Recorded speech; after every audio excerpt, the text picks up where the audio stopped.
Hi, Mike Seagraves with No Ceiling Real Estate, bringing you another safety class in the real estate series entitled Parking Lot Safety. So, a lot of times we as agents have to go to a parking lot, meet somebody at a parking lot. A lot of times we do this with commercial real estate and such.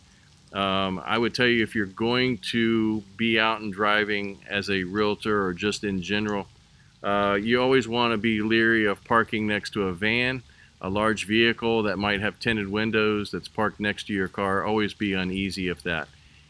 Secondly, if you're feeling uneasy and you're in a facility like a local community college or one of our universities, it's okay to ask for a security guard to walk you to your door.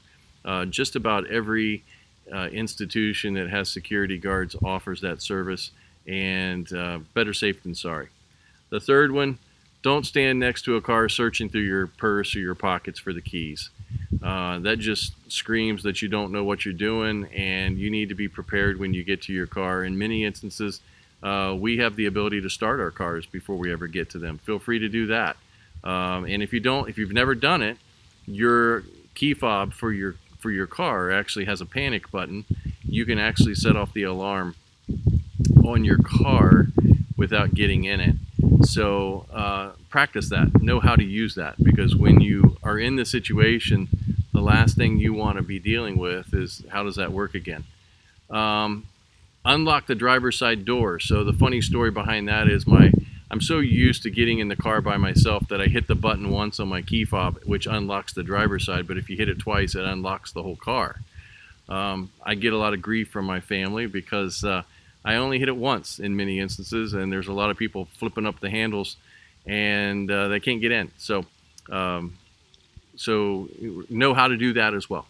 Glance at the back seat when entering. Believe it or not, people will get in your car if you have left it unlocked, and the last thing you want is for someone to have been in the back seat of your car.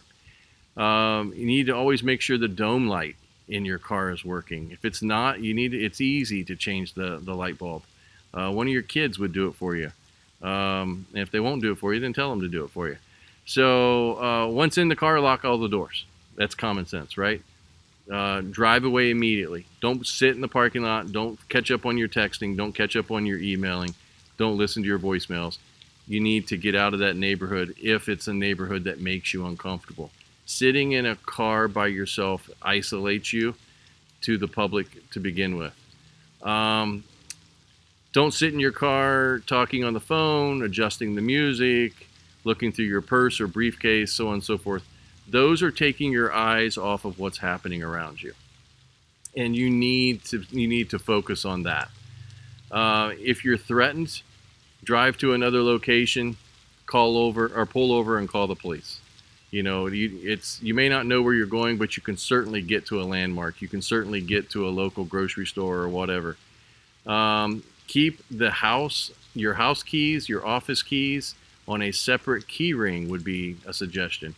So if somebody were to steal your keys, they now don't have the keys to your house, but they only have the keys to your car. So that's the concept behind that.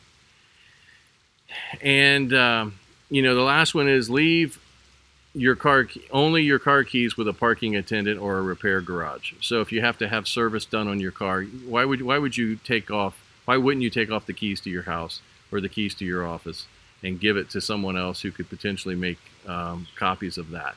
So it was a joke done to me many years ago, but I had a boss who very much enjoyed working for. But I was at a local college, and my car was parked, and I came out to my car, and I noticed that it wasn't where I parked it. And I'm very astute to where I park my car, so let's get past that.